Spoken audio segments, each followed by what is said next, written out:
Neşemizi devamlaştırmaz, hürmetlik vatandaş. Bastım mı? Kameranı basmadım.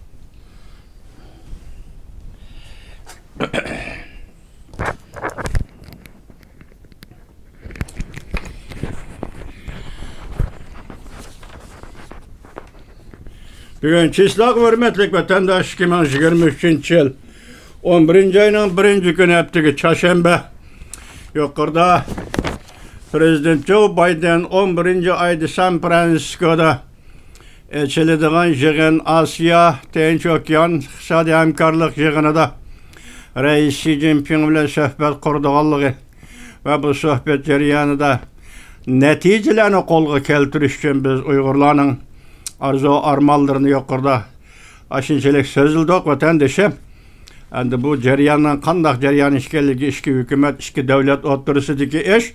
Endi bugün şu bayanatning yoki Jeffrey xonimning matbuotga e'lon qilgan so'z bayanlardan xabar topsizlar vatandaşlar.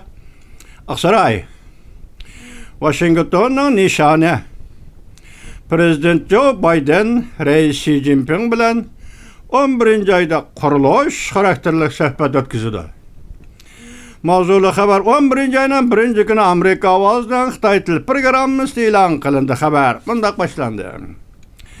Aqsaray haftaning 2. günü, yani 10. ayının 31. günü bundaq ko'rsatdi.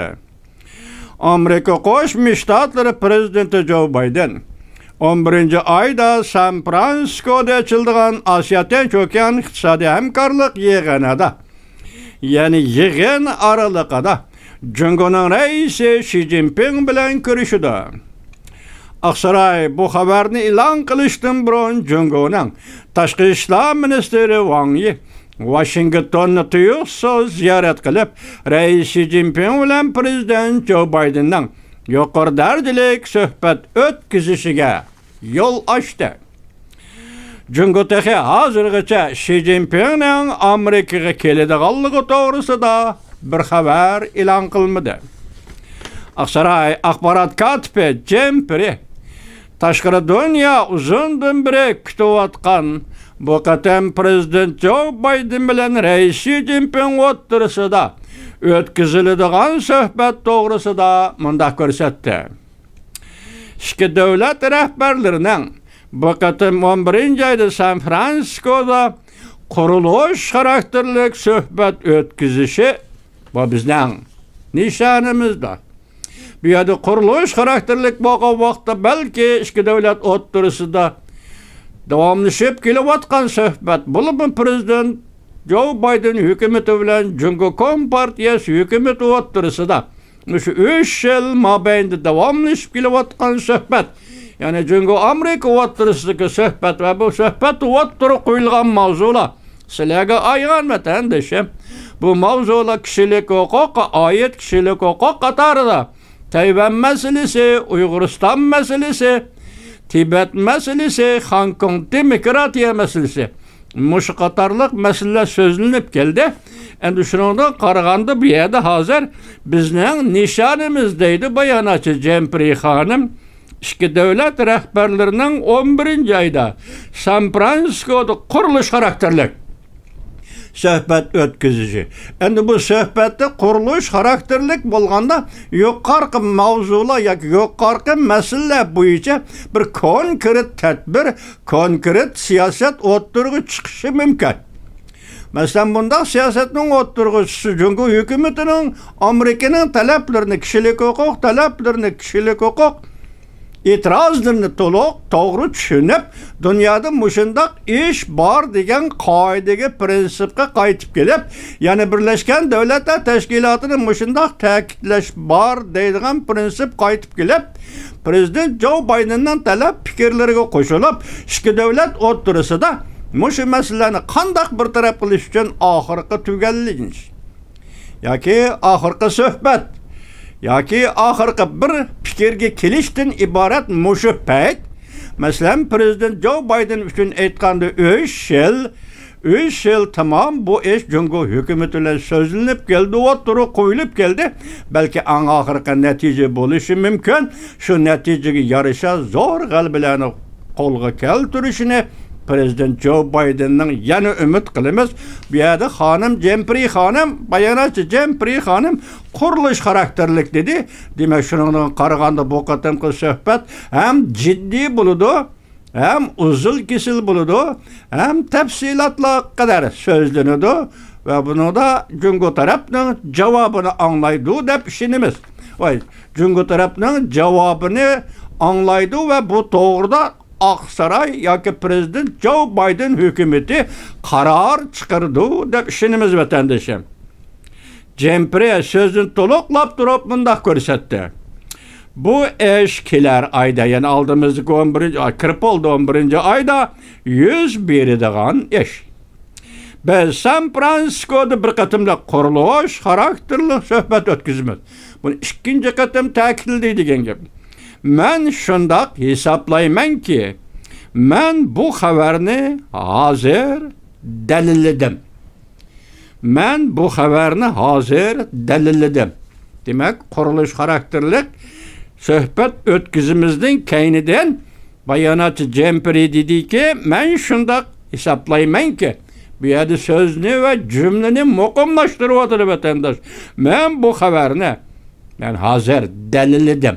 Demek kuruluş karakterlik söhbet ötküzüşten ibaret haberini ben delilledim. Hazır sizlerge sözledim ve fikir bayan kıldım demek.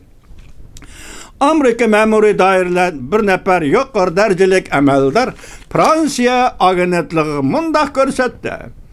11. ayda San Francisco'da Reis Xi Jinping bilen Prezident Joe Biden'ın görüşüşü doğrusida prensip cihat kilişimi asıl kıldık.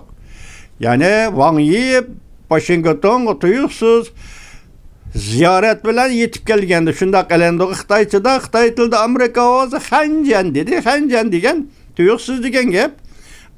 Şu ma'nda keldi. Tuyuqsuz Washington'a ziyaretke kelişi ve şu jarayonda kelişim asıl qilish. Mesela San Francisco yig'inida Prezident Joe Biden bilen Reis Xi Jinping görüşüdü, söhbet ötküzüdü dep kelişim asıl kılın dedi. Prensip boyunca asıl kılın dedi. Biz hazır yana hem bu görüşüşke gerek bolgan tafsilatlarını tayyorlayapmiz. Demek yuqori derecelik bir nefer ameldari Aksaray Prezident Joe Biden hükümetinin ameldari Fransiya agentliği aytgan sözünü biz hazır bu söhbeti sözlünüdügan oturup koyduğun tafsilatlarının üstüne işleyapmiz. Tayyorlik kılıpmiz. Demek bu söhbet bir yıl değil, ötken yıl 11. ayda şundaq açıldı, şundaq elip berildi söhbet, sözlendi, kişilik hukukun oturup koyuldu. Yani onun konkretlik dersi her iki hükümetin özüge, ayan özüge bağlıq işta vatandaş. Ya iki devletinin özüge bağlıq işta vatandaş. Endi bu katımkı söhbette kuruluş karakterlik degen söz oturuğa çıkkanda mesele hal kılış jarayonu kiremde qandaq deydigan bundaq intizarlık siz bilen bizde bolup durdu vatandaş. Endi hesapta kuruluş karakterlik. Bunu diplomatik söz ibari şekilde düşündürüşünüz mümkün. Endi siyaset söz ibari şekilde düşündürüşünüz mümkün. Lekin hazır bu diplomat sahasından çıkıp ketdi degen gap. Çünkü bir yerde diplomatik münasebet Prezident Joe Biden bilen Reis Xi Jinping oturusidagi diplomatik fikir qilishlar emas, bu konkret fikir qilish jarayoniga kirib keldi degan gap vatandaş. Masalani konkret tahlil qilish, konkret masala ustida fikir bayon qilish va qaror qilish davriga kirib keldi degan gap vatandaş. Şuna biz bu qatimki suhbatda Prezident Joe Biden'ning ve Prezident Joe Biden hükümetining zo'r g'alabalarini qo'lga keltirishdi.